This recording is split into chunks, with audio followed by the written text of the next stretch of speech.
Hi,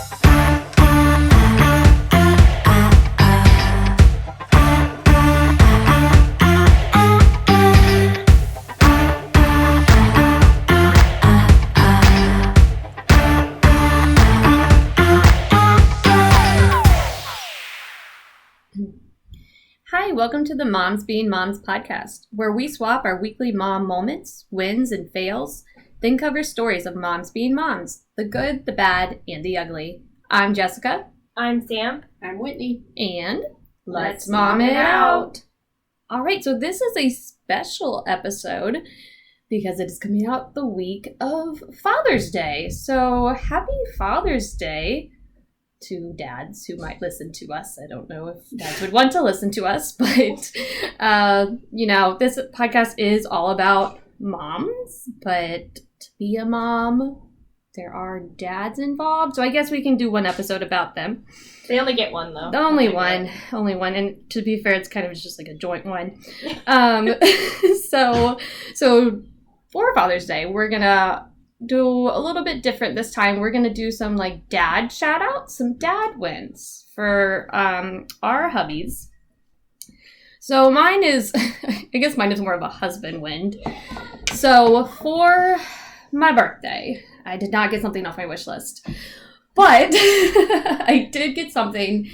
It was different and unique. It was one of those Shark hair dryers that has the attachments. Mm-hmm. So it curls and it has I don't know how to do my hair. And it's getting longer and I need to. And I can't do the dryer with a round brush thing. So it's combined. So it actually was a really nice gift. But it was a very expensive gift. And I saw the charge on a credit card before I got the gift. And I was like, what did you buy? And he said, don't worry about it. So first kind of like half win is he gives me the gift and he knows how I like to save money. And he was like, I'm giving it to you, but I think the price just dropped and it went on sale. So I was like, okay, like good for you for paying attention. And it did. It dropped like $120. Oh, wow. And then I was looking at it. I was like, oh yeah, I can get it from Kohl's too. And not only is it on sale, I have Kohl's Cash to use. And I'll get $40 Kohl's Cash back. So I was like, we're just winning all over the place. Yeah. So I'm like, thank you for the gift. Yes, let's return it and I'll get it from Kohl's. So that's what we did. We went and I ended up picking it up from Kohl's because then I got like another $5 Kohl's Cash. And then we like did a little shopping as a family. And then we go to the other store to return it. And I won't put them on blast. But it's an electronics store that is not in every city. And how they still have brick and mortar stores, I don't know. But we go. And Bobby's like, I'll go take it in and return it. I'm like, cool, great. I'll stay in the car with kids because that's always fun. Right. Thinking it won't be that long. So he goes in. And he calls me a couple of minutes later. And he's like mad. And he was like, can you send me the email of like how you bought it from Kohl's and how it's cheaper? And I was like, yeah, but like why do they need that? And he's like, because we're past the return window. It's a 14-day return window. And he's like, I've been fighting them. And he was like, but right now they're just saying all they can do is a price match. And I was like, oh, well, that's shitty because if I go return it to Kohl's, what about all that Kohl's cash? Like, we're not going to get all that back. So I give him the receipt and he comes back. And while he was in there, I'm looking up the return policy. And it is 14 days, but for activatable devices. So like cell phones, tablets, okay? It's 15 days for everything else. So it is still like a shitty return policy, but it's still 15 days. We were day 15. So he comes in. I was like, babe, just so you know, they did you wrong, this. And he was like, Bobby's not a very aggressive person. I was like, I don't think I've ever seen him mad. Yeah, he looked at it and he was like, what the fuck? And he went right back in there. He went through 4 people. The first 2 were just like, nope, system says 14 days. And when he went back in there, he was like, your own return policy says 15 days. This is not a cell phone. This is a hairdryer. It's not activatable. Go Bobby. So he found somebody that was like, oh yeah, that makes sense. But for some reason, the system won't let us do it. And he finally found someone that was like, well, you just do this. And then it lets you return it. Oh my God. So Bobby was able to return the hairdryer. He got aggressive. aggressive. He did the thing. When he came back with nothing in his hands, I had the kids clap for him. He probably needed that distressing moment. So oh my gosh. I was very proud of him because 1, he recognized that it was too expensive and we could get it cheaper, and then 2, like just dealing with the people at the store, like he. Yeah, especially instead of making you do it and actually go follow through with it. Right. Follow through with all of it. With all of it. Yeah, from start to finish. He did it all. So shout out husband win. I have one of those hair dryers. I have the Dyson one. Okay, yeah. I love it. Oh, gosh, it's so nice. It's so nice. It was one of my I never really got a push gift for any of the kids, but I called it that. It's a solid one. I was like, that's just the one thing. I was like, especially with being a mom and having kids, it's super easy and quick for me just to try and curl my hair with that, and it's just. You just take one attachment off and put the other one on. Yes, I did my daughter's hair the other day. She immediately put it in a ponytail, but I did it and it looks so good. Problem is, my daughter got her hairband stuck in her hair. Cut it right there, so there's a little piece missing. Her hair without asking. 8-year-old daughter. Fear. Yeah, it's just this little thing, and I don't think it took me a couple days to notice, but there's a chunk of hair just missing. It's really short. At least she had a reason. When my middle did it, it was just because. Well, my middle child, that I will not name, but she's my only girl, got slime in her hair. Oh no! Oh no! And I go, how? And she goes, we were swinging it, lassoing it around. I would say that's a fail, but I had told them specifically, I was like, keep the slime on the table, and I was like, this is why hair and clothes, it's impossible. Why I don't even allow it in my house. Thanks, Mom, for getting my kids slime. But this is why. So in a fit of mom rage, I took her slime and I threw it in the trash, and I said, well, you can no longer have it because I told you. Because slime ruins things. And you were swinging it around. Yes. At the table. I was like, oh my gosh. Okay. I have to very specifically say keep it away from your hair and your clothes because my kids were making face masks out of it. Oh no. Yes. and it doesn't come out of hair. Oh. Yeah.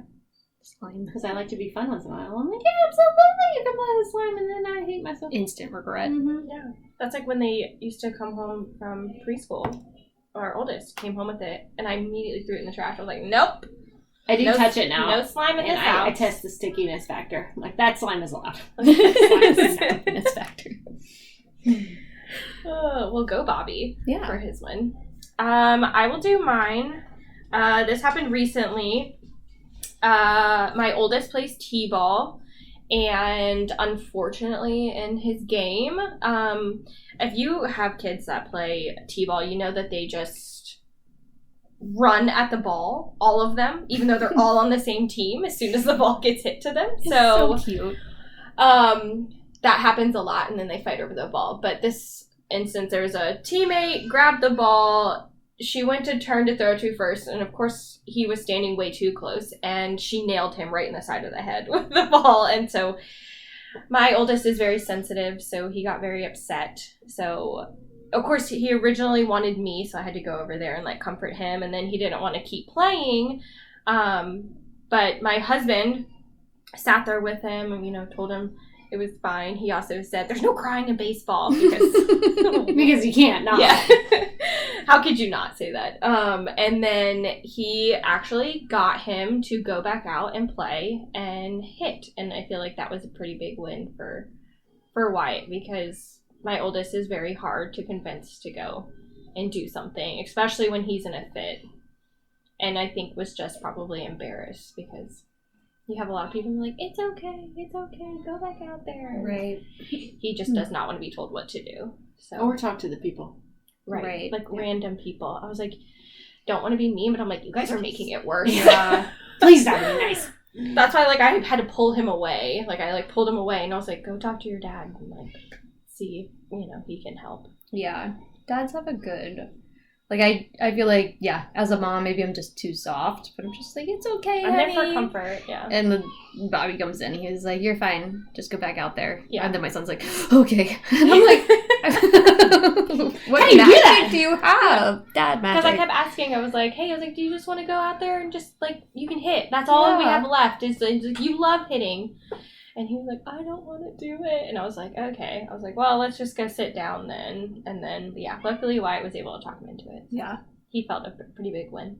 Nice. Also, his uncle told him that he would buy him ice cream if he hit a home run. If you know T-ball, they just...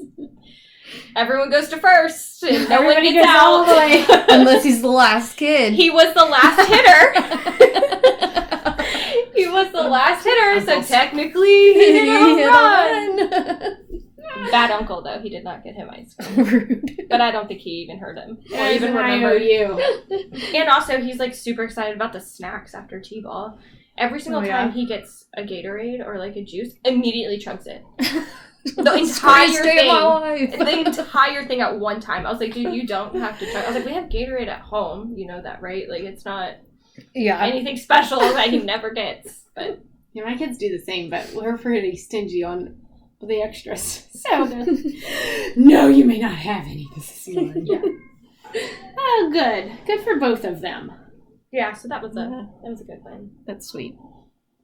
Mine actually also has to do with baseball, because my oldest had a random weeknight game, and so, you know, the weeknights are hard enough, and my husband had asked me where it was, and I said, I don't know, I'm assuming that's where his normal Saturday games are, and I hadn't checked it, but I did say that's a good point, I should probably check. I had not checked, and my dad was going to go to the game because Eve was in my house, and I was going to go to the game, and Will had to drive separately to the game, and he texted me, and he was like, where's the game? Can you, can you double check the location, because this game isn't on my schedule? I checked.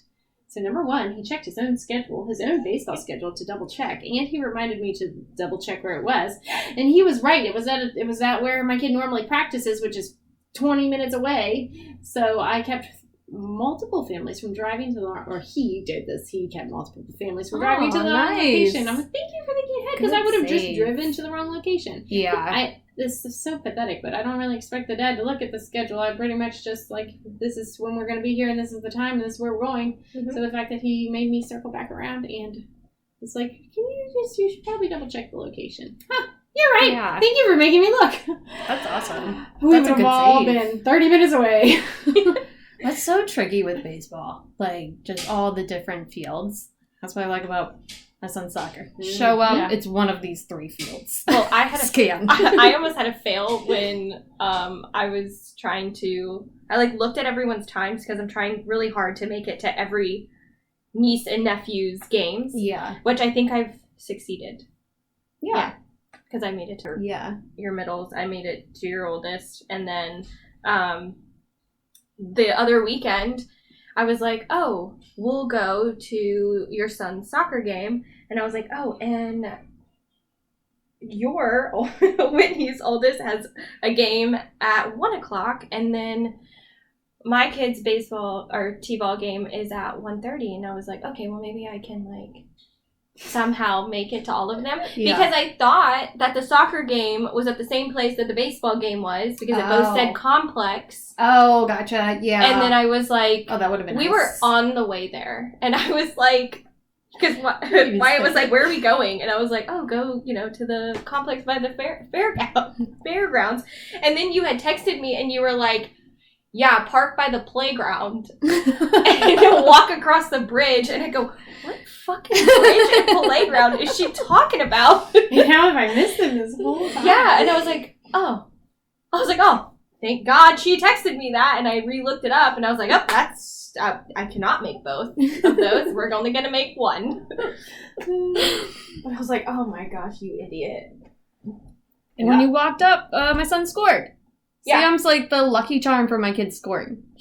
My daughter scored twice for you. Yes, I am. It's ridiculous. I went to her oldest soccer game, and also I was there. she was not because she was enjoying her time away. that was my trip. Yeah, that's true. But no, she scored 2 goals for her Aunt Sam, so thank you. Yeah, and one of them was her left foot, and she was super proud of her left foot one. Apparently. Oh, she didn't tell me that. Yeah, I guess that was the first left footer of the season, is what her coach told her. So good, even better. She was super excited. I don't think I've seen her score yet this season. Bullshit. Moms are about the chocolate, as we know. That's why I exit. Anyhow, well, good job, Willie. Yeah. Good job, shout out to us. Saving. Good job, Willie. That's good job, Wyatt. Good job, Bobby. Nice. Coming in clutch. Mine doesn't even know what time they are. He'll still ask me where, and I go, dude, it's at the same place that they have been the entire season. Nothing has changed. What do you mean? The only thing that changes is if they're on the lower field or the upper field, and that's that's about it. Stand in the middle, do a quick head bob.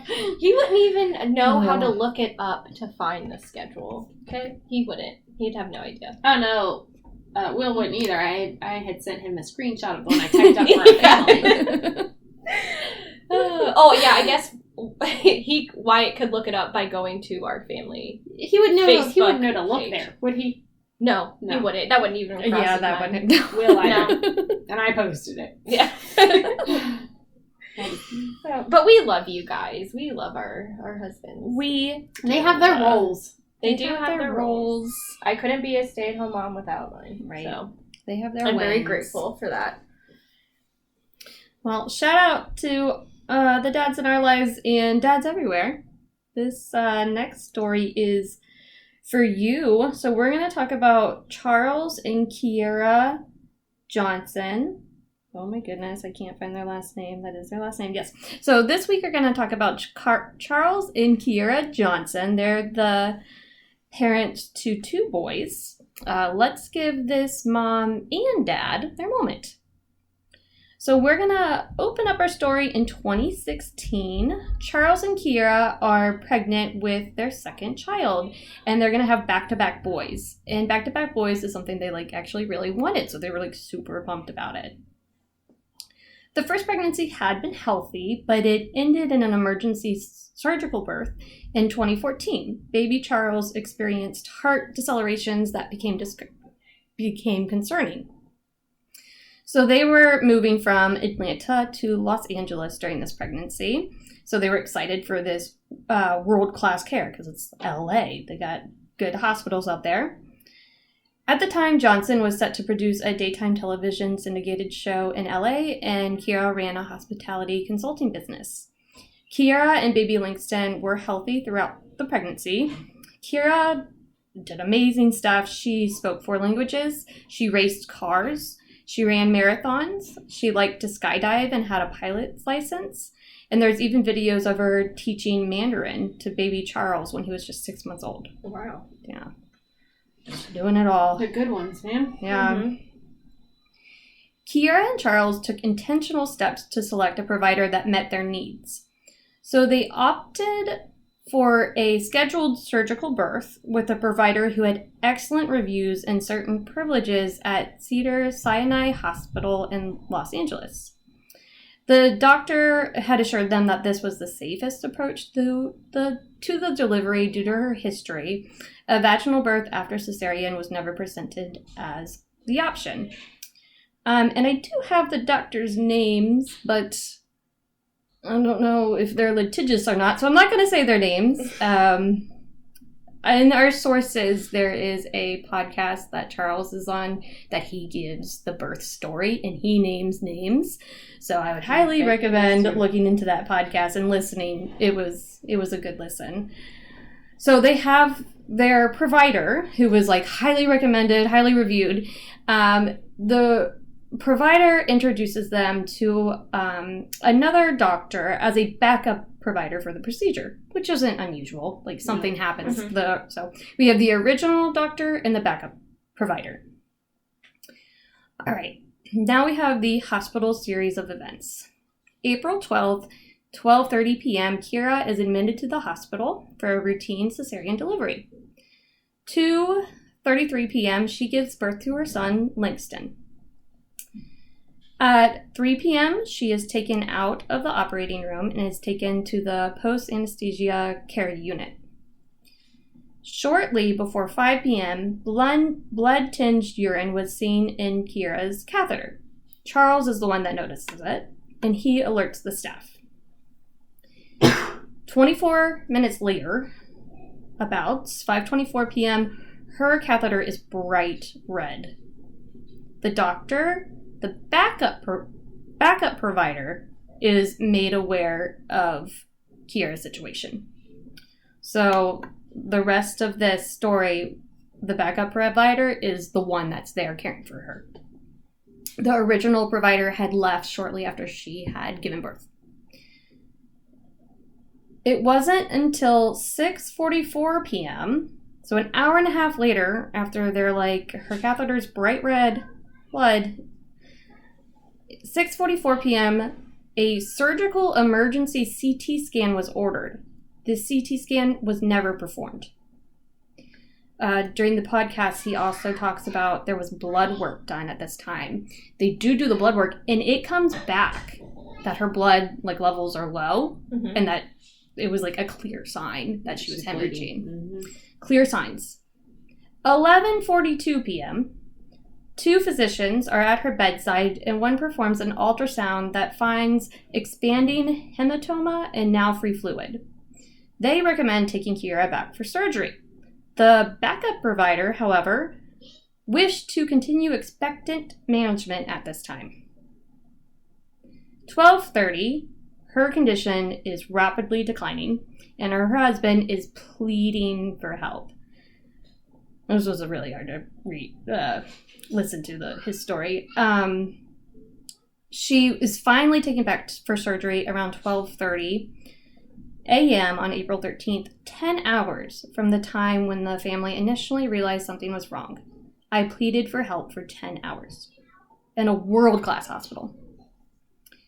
2:22 a.m. during surgery, Kiera was found to have 3 liters of blood in her abdomen and did not survive the blood loss. She was pronounced dead at 2:22 on April 13th, 2016. The autopsy stated that it was basically massive internal bleeding from a post-cesarean section. So what they ultimately find out was that there was a rushed surgical birth that nicked her bladder that caused the internal bleeding. Oh my God. The attending doctor, so that backup provider, was actually later found negligent by the California Medical Board. The original doctor actually could no longer stand for surgeries due to back issues, but he continued to accept patients, including Kiera, billed for prenatal care, and then transferred their care to this backup provider. He never told them he wouldn't be able to do the surgery. So Charles did not even realize that he wasn't the one doing it. I guess he was maybe there to greet them or something, but the actual surgery was done by the backup provider, not the person that they chose and did all this research for. He talks about it in the podcast. Basically, it takes so long to do the cuts to do a cesarean, and he did it quickly, very quick, absurdly quickly. I think it was it's supposed to be about 15 minutes to do the cut, I think he said in the podcast. He did it in 2. So he was just cutting. Oh my God. Yeah. They had only met that backup doctor once before the surgery. What's even crazier is during the examination the medical board did, there were several similar instances. Close scares with other mothers in the months before Kiera's death, where this doctor was just rushing. It seemed unthinkable. She was not just in good health, she was in exceptional health, Charles told People in 2022. And now suddenly, Charles is a single dad and a widow. But, what? A widower. A widower. But he used this experience to act. As he came to learn, maternal mortality is a persistent problem in the U.S., an issue experts have blamed on a complicated tangle of problems during immediate care, as well as larger factors like racial bias, Black women are some 3 times more likely than white women to die related to giving birth. The CDC said that in 2024. Not that long ago. That is crazy. Compound that with the fact that the U.S. has the highest maternal and infant mortality rates among high-income countries. 22 maternal deaths per 100,000 live births in 2022. That's more than double the rate of most peer nations. Nearly 2/3 of U.S. maternal deaths occur postpartum, yet the U.S. has less support compared to other high-income nations. I hope people understand the human aspect of it, Charles says. What it's like to tell your kid at 3 a.m. that his mother is never coming home. Because, his son was like 2. Yeah, like how do you explain that to a 2-year-old? Fortunately, I am able to consult and train to be able to keep the lights on, he says, of his financial situation. But for many other families like his who face a maternal death, the loss of income may be devastating. There's no real solution, he says, other than to prevent it. So in 2017, he founds 4 Kiera, 4 Moms, the number 4 Kiera, number 4 Moms, in honor of her. It is focused on maternal health, and nearly a decade later, the organization has a response team that springs into action within 24 hours of a maternal death or a life-threatening near miss for people who ask for help. The group supplies free diapers, wipes, formula, clothes, and other essentials for the baby's first year. And sometimes it's an unmarried partner needs legal support to get their name on the baby's birth certificate, grief support, baby sleep training, or even just babysitting. Since 2021, the organization has helped more than 300 families. In 2019, the Preventing Maternal Death Act was signed into law. Charles returned to Capitol Hill in support of the Black Maternal Health Omnibus Act of 2021. His testimony, along with others, helped secure $200 million in federal funding to take steps at the state level to prevent more women from dying in childbirth.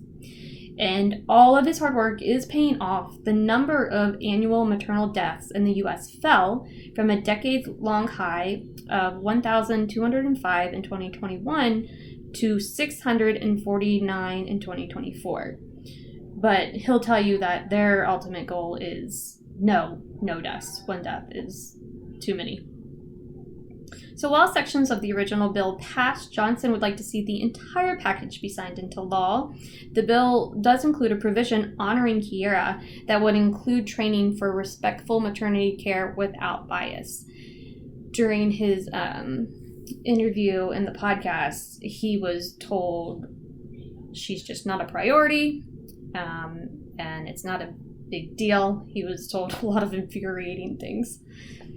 He believes Kiera was ignored because she was Black, so Charles is working with federal regulators to investigate and fix unequal care.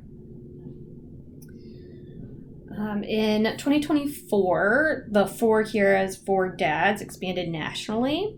In 2025, Move for Moms launched to mobilize communities and partners. And in 2026 is the 10-year anniversary of her passing. Today, their kids are getting closer to being preteens. They live in Georgia, where they moved back to be closer to family. At home, giant photos of Kiera hang on the walls. Charles talks about his late wife all the time with their sons, telling them how proud she is of them and how she sees everything they do and how their curiosity and their fearlessness is just like their mom. Johnson has to learn how to be a single working parent, and it requires some workarounds. He coaches his son's soccer teams, and he convinced the league to let him hold practice for one team right after the other, and to have the younger son be a half mascot, half extra player when his big brother's team practiced. The couple had discussed raising their boys to change the world, and Charles says he feels he has carried on those dreams by prioritizing rich experiences over toys. They're mature beyond their years, understanding at such a young age what loss is. They are just empathetic to other people's situations. It's really cool to see. Honestly, they saved my life. Oh. What a mom and what a dad. That is crazy, but amazing that he took something so tragic and has turned it. Yeah, just doing the most. Yeah, literally doing the most. I feel like if something were to happen to me, I'd be like, just survive. Yeah. Like, just get through it. Please remarry, because you're gonna need to. Like, but this guy, when I was doing the research, like he's open to relationships, but he's not remarried or anything, and he's just doing it all and doing a lot of stuff in his wife's name, which is incredible. Especially with just like something that was so preventable. Oh my gosh, yeah, just listening to the story, it was like, oh my gosh. Yeah, like how nuts could you be? Literally had a surgical emergency CT scan that never even happened. It's like, what? Just goes to tell you, like, you unfortunately can't trust and can't be too patient if you feel like something's urgent. You have to advocate like he tried to do. He tried so hard, and I can understand what he was saying too, because in the podcast he talks about like people just turn over. You get one nurse and then the next nurse comes in. The next one. Yeah, so it's like all these mixed communications, and then perfect storm. Gosh, I don't want to talk too much about the story, because like hearing from him, it was I don't know. I highly recommend listening to his story coming out of his mouth. But like the backup provider, I guess he like went back there during her surgery, and when she passed, he did not come out. He went out the back door and went home. Yeah, the trauma surgeon is the one that came out to tell him. So like the guy killed his wife. I mean, let's be real. Yeah, let's call it what it is. It was just like deuces. It was a hard story to listen to. It was rough. It's like that's like one of the main things that you look out for after you give birth. Yeah. Is to make sure that they don't hemorrhage. Yeah. It's like and double in a what C-section, do you mean? Right? Yeah. Yeah. So sad story. But you know, for Father's Day, just wanted to shout out this great dad. For Kira, for moms, they have their own website that will be posted on Instagram. Highly recommend going there. They do have fundraising donations if you have that ability. Speaking of Instagram, at momsbeingmomspodcast, I'll have sources, links, and some photos of Kira. Probably not of her kids. I don't really want to post pictures for kids. They're on the website though, if you go to the website, and just to see them, what they've been through. We also have our email, momsbeingmomspodcast@gmail.com, and we have a Facebook group. Yes. Anything else? That's a tough one. Reach out. No. Yeah, just give us some ideas. Yeah.